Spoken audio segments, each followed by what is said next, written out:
Board की rainbow book से एक पोएम देखेंगे, द 7 एजेस ऑफ मैन। तो इस पोएम को समझने से पहले मैं आपको इसके पोइट जो है विलियम शेक्सपियर, उनके बारे में कुछ बताना चाहती हूँ। विलियम शेक्सपियर जो है वो एक महान पोइट, ड्रामाटिस्ट, प्ले राइट और एक्टर थे। उनके द्वारा लिखी गई प्लेस जो बहुत फेमस है, उनकी प्लेस का डिफरेंट लैंग्वेजेस में ट्रांसलेट किया गया है। और ये पोएम जो है द 7 एजेस ऑफ मैन, ये आपकी जो बुक के अंदर जो आपके सिलेबस में है, ये विलियम शेक्सपियर की एक फेमस कॉमेडी है एज यू लाइक इट, उनका एक प्ले है एज यू लाइक इट, उससे ली गई है। और ये इसके अंदर जो लाइंस है, ये लाइंस जो है उस कॉमेडी के अंदर एज यू लाइक इट के अंदर एक पात्र है जैकस, एक कैरेक्टर है जैकस, उसके द्वारा ये लाइंस जो है जीवन के बारे में बोली गई है। इसके अंदर जो शेक्सपियर है, इसका जो थीम है वो ये है कि शेक्सपियर ये कहना चाहते हैं कि दुनिया जो है एक रंगमंच है। उन्होंने इस दुनिया को, इस संसार को एक रंगमंच माना है, एक स्टेज माना है। और उन्होंने कहा है कि इसके दुनिया के अंदर जन्म लेने वाले जितने भी व्यक्ति है वो इस रंगमंच के ऊपर अभिनय करने वाले कलाकार हैं, कैरेक्टर्स हैं। तो अब हम पोएम को समझते हैं। उन्होंने कहा है कि ये जो मनुष्य जो इस रंगमंच के ऊपर जो अभिनय करने वाले जो कैरेक्टर्स जो हैं, जो मनुष्य है, उसको उसके जीवन की 7 अवस्थाएं हैं, इसीलिए इसका नाम जो है द 7 एजेस ऑफ मैन है। तो इन 7 अवस्थाओं के बारे में इस पोएम के अंदर बताया गया है कि प्रत्येक व्यक्ति अपने जीवन काल में इन 7 अवस्थाओं को निभाता है। अब देखिए poem, all the world is a stage. ये वर्ल्ड जो है, ये दुनिया जो है, ये क्या है, एक स्टेज है। स्टेज यानी रंगमंच है। And all the man and women merely players, और जितने भी मैन हैं, पुरुष हैं, महिलाएं हैं, मेयरली यानी मात्र, केवल, प्लेयर्स यानी पात्र हैं, इसके कैरेक्टर हैं, इस रंगमंच के ऊपर अभिनय करने वाले कैरेक्टर्स हैं, प्लेयर्स यानी characters. They have their exits and their entrances, और उन सभी मनुष्यों का एग्जिट है इस रंगमंच के ऊपर, यानी निकासी है, और देयर एंट्रेंसेस यानी उनका प्रवेश है।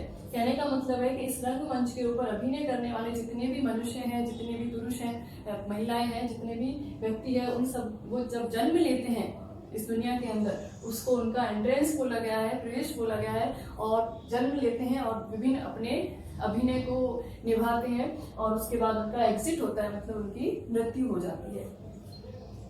And one man in his time plays many parts, और प्रत्येक व्यक्ति जो है वो अपने टाइम में, इन हिज टाइम यानी अपने जीवन काल में, अपने समय में, अपनी लाइफ में बहुत सारे पार्ट्स, बहुत सारे रोल निभाता है।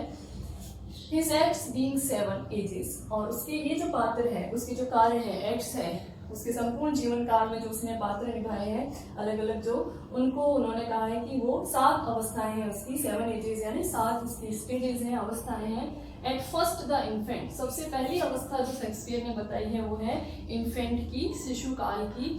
शिशु जो होता है, व्यक्ति जन्म लेता है तब वो इन्फेंट होता है।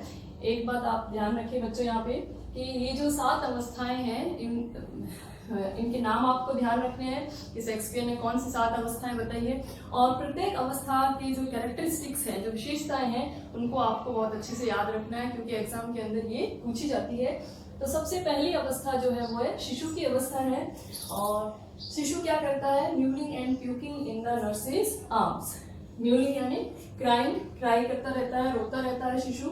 एंड प्यूकिंग, प्यूकिंग यानी वॉमिटिंग, उल्टियां करता रहता है। इन द नर्सेस आर्म्स, वो अपनी धाय माँ की, आया की बाहों में रोता रहता है और वॉमिटिंग करता रहता है।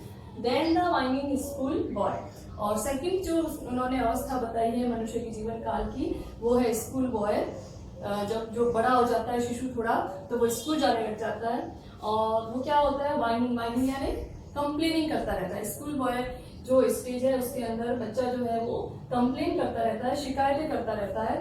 With such A bag and shining morning face, और साथ में उसका, जब स्कूल जा रहा है तो उसका बैग होता है जिसके अंदर वो अपनी बुक्स रखता है, और उसका फेस जो होता है, चेहरा होता है, वो मॉर्निंग की तरह शाइन करता है। उसके चेहरे की तुलना जो किससे की गई है, मॉर्निंग से की गई है, और मॉर्निंग की तरह, सुबह की तरह, प्रभात की तरह उसका चेहरा जो है शाइन करता है, चमकता है।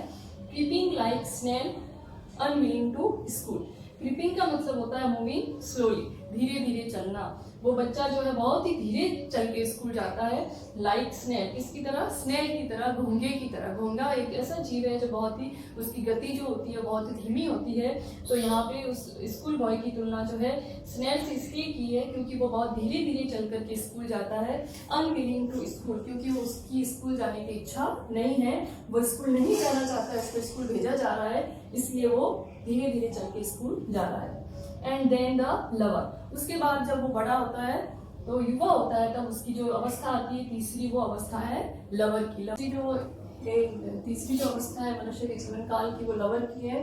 एक जब वो स्कूल बॉय से बड़ा हो जाता है तो युवा होता है, तो वो प्रेमी, उसका जो पार्ट होता है वो प्रेमी का होता है। तो वो जब प्रेमी बन जाता है जब, तो वो विपरीत अपने मतलब औरतों के प्रति आकर्षित होता है, अट्रैक्शन होता है उसका, शाइन लाइक फर्नेंस। और वो क्या करता है, शाइन यानी आहें भरता है, फर्नेंस यानी भट्टी की तरह, धोकनी, भट्टी जो होती है उसकी तरह वो आहें भरता है गरम गरम। With a woeful ballad, woeful ballad यानी, बैलेड यानी गीत, और वोफुल यानी वेदनापूर्ण, मतलब वो अपने प्रेमिका से अलग होने के कारण वो उसकी याद में जो है बैलेड लिखता है, गीत लिखता है, वेदनापूर्ण गीत लिखता है, विरह के गीत लिखता है। Made to his mistress eyebrow, मतलब उसको इतना दुख, वो उसकी याद में इतना खोया हुआ होता है अपनी प्रेमिका की, मिस्ट्रेस यानी प्रेमिका की याद में इतना डूबा हुआ होता है कि इवन वो उसकी आईब्रो, भौहें जो होती है उसकी, उसको लेकर के भी वो गीत लिखता है। Then a soldier full of strange oaths, उसके बाद फोर्थ जो स्टेज आती है वो है सोल्जर की। चौथी जो अवस्था है वो सोल्जर की, सोल्जर यानी सैनिक, सिपाही। और ये अवस्था जो है इसमें वो बहुत ही अग्रेसिव होता है, वायलेंट होता है, फुल ऑफ स्ट्रेंथ ओथ्स, वो बहुत ही अलग अलग तरह की शपथ लेता है, ओथ्स यानी शपथ लेना, कसम लेना। And bearded like the part, part का यहाँ पे मीनिंग है लेपर्ड, तेंदुआ।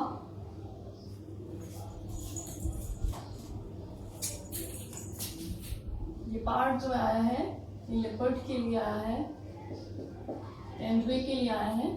तो उसकी जो दाढ़ी होती है वो लेपर्ड की तरह, तेंदुए की तरह लंबी दाढ़ी होती है। Jealous in honour, sudden and quick in quarrel, seeking the bubble reputation.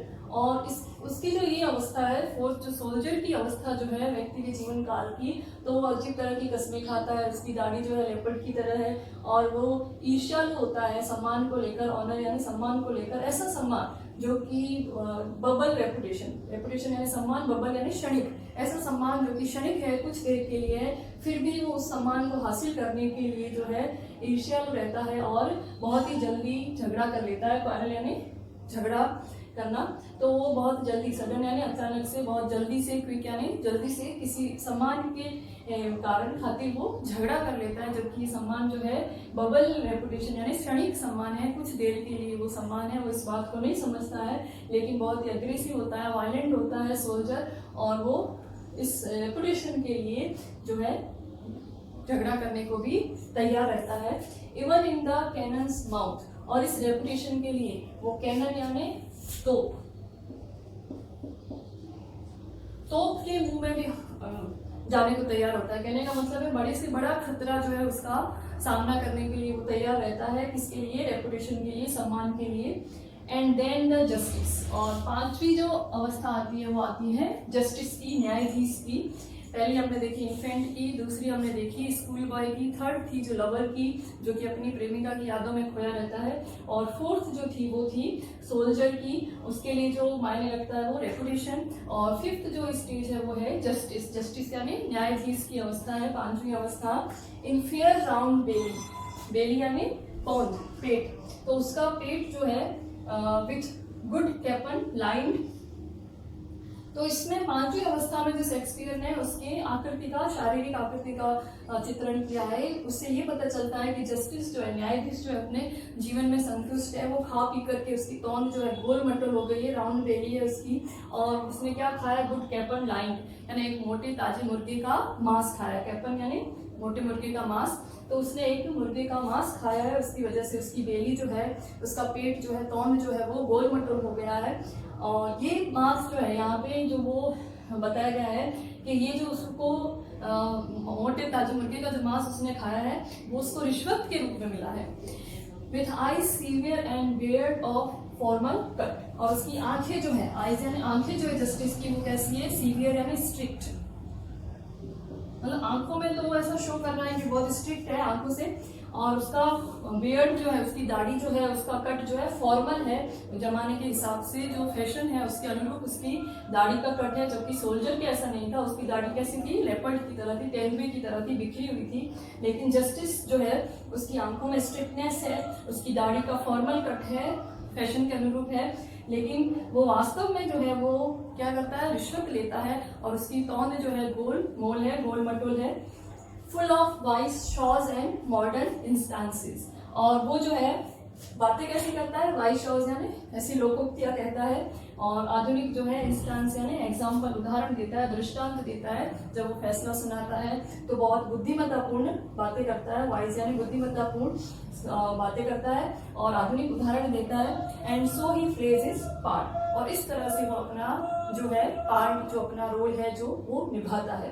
तो यहाँ पे ये बताया गया है कि जस्टिस जो है वास्तव में तो वो रिश्वत ले रहा है, लेकिन वो ऐसे दिखाता है कि बहुत ही वो बुद्धिमत्तापूर्ण बातें करके खुद को ऐसे बताता है कि बहुत ही ईमानदार है, लेकिन वो क्या है, वो मुर्गे का मांस जो उसे मिला रिश्वत में खा खा कर मोटा ताजा। Slipper pantaloon with spectacles on nose and pouch on side. तो 7वीं जो अवस्था है, 6th जो एज है, उसकी 7वीं जो स्टेज का शेक्सपियर ने वर्णन किया है, वो एक बहुत ही दुबला पतला सा व्यक्ति बन जाता है 7वीं अवस्था में। लीन यानी बहुत दुबला पतला है, स्लीपर पेंटालून, और उसके स्लीपर्स पहने हुए हैं, चप्पलें पहनी हुई है, और पेंटालून जो पजामा पहना हुआ है ढीला ढाला, विथ स्पेक्टेकल्स ऑन नोज, उसके आंखों के नाक के ऊपर, नोज के ऊपर चश्मा पहना हुआ है। तो इस एज में वो इस तरह से उसका वर्णन कर रहा है, चित्रण कर रहा है कि वो एक जोकर की तरह दिखता है व्यक्ति। तो उसकी जो 6th एज है उसमें वो बहुत ही दुबला पतला है, स्लीपर्स पहने हुए, चप्पल पहने हुए हैं, पजामा पहना हुआ है ढीला ढाला, और उसके नाक के ऊपर चश्मा स्पेक्टेकल है, एंड पाउच ऑन साइड, और उसकी आंखों के नीचे जो है वो जो मांस लटकता है उसको उसने पाउच बोला है, थैली बन जाती है, पाउच थैली को बोलते हैं। तो वो लटकता हुआ मांस पाउच की तरह दिख रहा है। तो एक तरह से वो जोकर के जैसा लग रहा है। हिज यूथफुल होज, होज का यहाँ पे मतलब है सॉक्स, मोजे, यूथफुल यानी जवानी के, उसके जो जवानी के, जब वो अपने यूथ में था तो उसके जवानी के जो मोजे थे, वेल सेव्ड, जो उसने अच्छे से संभाल के रखे थे, अ वर्ल्ड टू वाइड। अब वो उसकी जो 6th जो स्टेज है उस अवस्था में उसके वो जवानी के जो मोजे हैं उसके लिए क्या हो रहे हैं, वर्ल्ड टू वाइड यानी ढीले हो रहे हैं। उस समय के जो उसके मोजे जो थे उसके टाइट होते थे, वो अच्छे से उसने संभाल के रखे थे, लेकिन अब जब वो पतला हो गया है, दुबला हो गया है, तो उसके वो मोजे जो है उसके लिए बहुत ही ढीले हैं। For his shrunk shank, shrunk यानी सिकुड़ना, सिकुड़ी हुई, शैंक यानी पिंडी, मतलब यहाँ ये जो पैर का ये भाग होता है यहाँ पे पहने जाते हैं जो मोजे यहाँ तक, तो वो मोजे जो है उसकी पिंडी जो है वो सिकुड़ गई, उसका पैर जो पतला हो गया है, इस वजह से उसकी जवानी के मोजे जो है अब उसके लिए बहुत ढीले हो चुके हैं। And is big manly voice, और उसकी जो पुरुषोचित आवाज थी, वॉइस थी, जो उसकी आवाज में एक भारीपन था। Turning again toward childish treble pipes and whistles in his sound, तो उसकी आवाज जो वापिस कैसी हो रही है, बच्चों की तरह पतली धीमी आवाज हो रही है, और उसके जब वो बोल रहा है तो उसमें विशल की, सीटी की ध्वनि निकल रही है। तो ये सारी विशेषताएं जो है 6th स्टेज की है। दुबला पतला है, चप्पल पहनी हुई है, चश्मा पहना हुआ है, पजामा पहना हुआ है उसके, और जवानी के जो उसने मोजे संभाल के रखे हैं वो मोजे अब उसके ढीले हो रहे हैं, और उसकी आवाज जो है वापस बच्चों के जैसी पतली आवाज हो रही है, जो कि उसकी पुरुषोचित आवाज थी वो वापस बदल करके वापस बच्चों की जैसी पतली आवाज हो रही है, और उसकी जब वो बोलता है तो उसमें से विशल की ध्वनि निकल रही है, सीटी जैसी आवाज निकल रही है। लास्ट सीन ऑफ ऑल, सबसे आखिरी जो उसके जीवन का दृश्य है, that ends this strange eventful history, जो कि उसके जीवन में जो बहुत सारी महत्वपूर्ण घटनाएं हुई है, मतलब जो बहुत सारे अभिनय उसने अदा किए हैं, एक शैशव अवस्था से लेकर के स्कूल बॉय के बाद लवर के बाद सोल्जर, और सोल्जर के बाद जस्टिस के बाद पेंटल, और उसके बाद जो 7th जो स्टेज है, जो कि उसकी जितने भी ये उसने महत्वपूर्ण अभिनय अदा किए हैं उसका वो एंड है, अंत है उसका, मतलब उसकी आखिरी स्टेज है। इस सेकंड चाइल्डिशनेस, इसको शेक्सपियर ने क्या कहा है, सेकंड चाइल्डिशनेस, जो वृद्धा अवस्था है, जो जीवन की अंतिम अवस्था है, उसको उसने कहा है कि ये दोबारा दूसरा बचपन है। ये आपको ध्यान रखना है, एग्जाम में पूछा जाता है कि इसने अंतिम अवस्था है उसको शेक्सपियर ने क्या कहा है, सेकंड चाइल्डिशनेस। तो उसको उसने कहा है कि दूसरा बचपन है व्यक्ति का, जैसे वो बचपन में जब वो शिशु था तो वो असहाय था, दूसरों के ऊपर आश्रित था, उसी तरह से वापस जो उसकी अंतिम जो अवस्था आती है तो वो असहाय हो जाता है, वो दूसरों के ऊपर आश्रित होता है। एंड मेयर ऑब्लिवियन यानी उसकी मेमोरी जो है लॉस हो जाती है, उसको याद नहीं रहता है कुछ भी, वो भूल जाता है बातें। sans teeth, sans eyes, sans taste, sans everything। sans का मीनिंग होता है विदाउट। तो इस अवस्था में आखिरी जो जीवन की अवस्था है, जो वृद्धा अवस्था है, जिसमें वो पूरी तरह से दूसरों पे आश्रित रहता है और उसकी जो मेमोरी लॉस हो जाती है, उसको कुछ भी याद नहीं रहता है, और उसकी जो सेंसेस हैं, जो उसकी इंद्रियां हैं, वो भी काम करना बहुत कम कर लेती है। तो वो बिना दांतों के है, सांस यानी विदाउट, मतलब उसके दांत जो है गिरने लगते हैं। सांस आईज यानी उसकी आई साइट जो है, उसकी नज़र जो है वो कमजोर हो जाती है, उसका जो स्वाद की जो इंद्रियां हैं वो भी वीक हो जाती है। सांस एवरीथिंग, और सब कुछ उसका जो है शरीर का कमजोर हो जाता है। तो ये जो है उसकी 7वीं और अंतिम अवस्था है मनुष्य के जीवन की। तो एक बार आपको दोबारा रिमाइंड करना चाहूंगी कि जो अलग अलग स्टेजेस हैं और उनके क्या कैरेक्टरिस्टिक है। सबसे पहली हमने देखी थी इन्फेंट की। इन्फेंट जो होता है वो नर्स की बाहों में, अपनी नर्स की बाहों में, क्योंकि वो आश्रित है उसके ऊपर और वो पूरा टोटली उसके ऊपर डिपेंड है, उसकी दाई माँ के ऊपर, तो उसकी बाहों में रोता रहता है और वॉमिटिंग करता रहता है। दूसरा सेकंड स्टेज थी स्कूल बॉय की। स्कूल बॉय के बारे में ये बताया गया है कि स्कूल बॉय जो है वो जो है कंप्लेन करता रहता है, शिकायतें करता रहता है। स्कूल जाने के लिए वो अनविलिंग है, अनिच्छुक है, स्कूल जाने की उसकी बिल्कुल इच्छा नहीं है, इसलिए वो घोंघे की तरह, स्नेल की तरह धीरे धीरे मूव करके स्कूल जाता है और उसका फेस जो होता है मॉर्निंग की तरह शाइन करता है, प्रभात की तरह उसका चेहरा जो है चमकता रहता है। नेक्स्ट जो थर्ड स्टेज थी वो लवर की थी। लवर जो है क्या करता है, अपनी प्रेमिका की याद में बैलेड लिखता है, गीत लिखता है और वो उसकी याद में ही डूबा रहता है। फोर्थ थी सोल्जर की। सोल्जर जो था वो बहुत ही स्ट्रेंथ ओथ्स लेता है और रेपुटेशन के लिए, बबल रेपुटेशन के लिए, ऐसी रेपुटेशन, ऐसा सम्मान जो कि क्षणिक है, उसके लिए वो हमेशा लड़ने झगड़ने को तैयार रहता है। इवन वो अपनी जान को भी जोखिम में डाल देता है। तो सोल्जर जो है और उसकी जो बेयर्ड होती है, जो उसकी दाढ़ी होती है, वो तेंदुए की तरह होती है, मतलब इनफॉर्मल होती है, उसका कोई फॉर्मल कट नहीं होता है। फिर जो नेक्स्ट 5वीं जो अवस्था आती है वो आती है जस्टिस की। जस्टिस जो क्या करता है कि अपने लाइफ से सेटिस्फाई है, संतुष्ट है, उसकी तौंद जो है वो गोल मटल होती है, वो रिश्वत के रूप में मोटे ताजी मुर्गी का मांस खाता है, लेकिन वो ऐसे शो करता है, दिखाता है कि बहुत स्ट्रिक्ट है, वो बहुत ही बुद्धिमत्तापूर्ण बातें करता है, लेकिन वास्तव में वो रिश्वत लेता है। 6th स्टेज थी पेंटालून की, एक जोकर की। तो वो जो है दुबला पतला सा है, उसकी आंखों के ऊपर चश्मा लगा हुआ है, आंखों के नीचे पाउच बने हुए हैं, मतलब मास्क जो है वो लटकता रहता है और चप्पलें पहनी हुई है, उसकी ढीला ढाला पजामा पहना हुआ है। और वो जो है ये 6th एज वाला पेंटालून, ये अपने जवानी के जो मोजे इसने संभाल करके रखे थे, वो मोजे जो है अब इसके ढीले होते हैं और इसकी वापस वॉइस जो है वो वापस बच्चों की तरह पतली हो जाती है 6th एज में मनुष्य की आवाज़। फिर सबसे अंत में, सबसे लास्ट में जो स्टेज है वृद्धा अवस्था, उसको शेक्सपियर ने बोला है सेकंड चाइल्डिशनेस। मतलब दोबारा एक तरह से मनुष्य का जो बचपन है उसका रिपीटिशन है, ये उसका दूसरा बचपन है, ये वृद्धावस्था। इसके अंदर वो अपनी मेमोरी लॉस करने लग जाता है, मतलब उसको कुछ भी याद नहीं रहता है, उसकी जो सेंसेस है, जो उसकी इंद्रियां हैं, वो काम करना बंद कर देती है, दांत गिर जाते हैं, उसकी आई साइट वीक हो जाती है, सुनाई कम देता है, टेस्ट कम आता है। तो इस तरह से हर प्रकार से वो जो है कमजोर हो जाता है, उसका शरीर बॉडी जो है उसकी वीक हो जाती है। Thank you.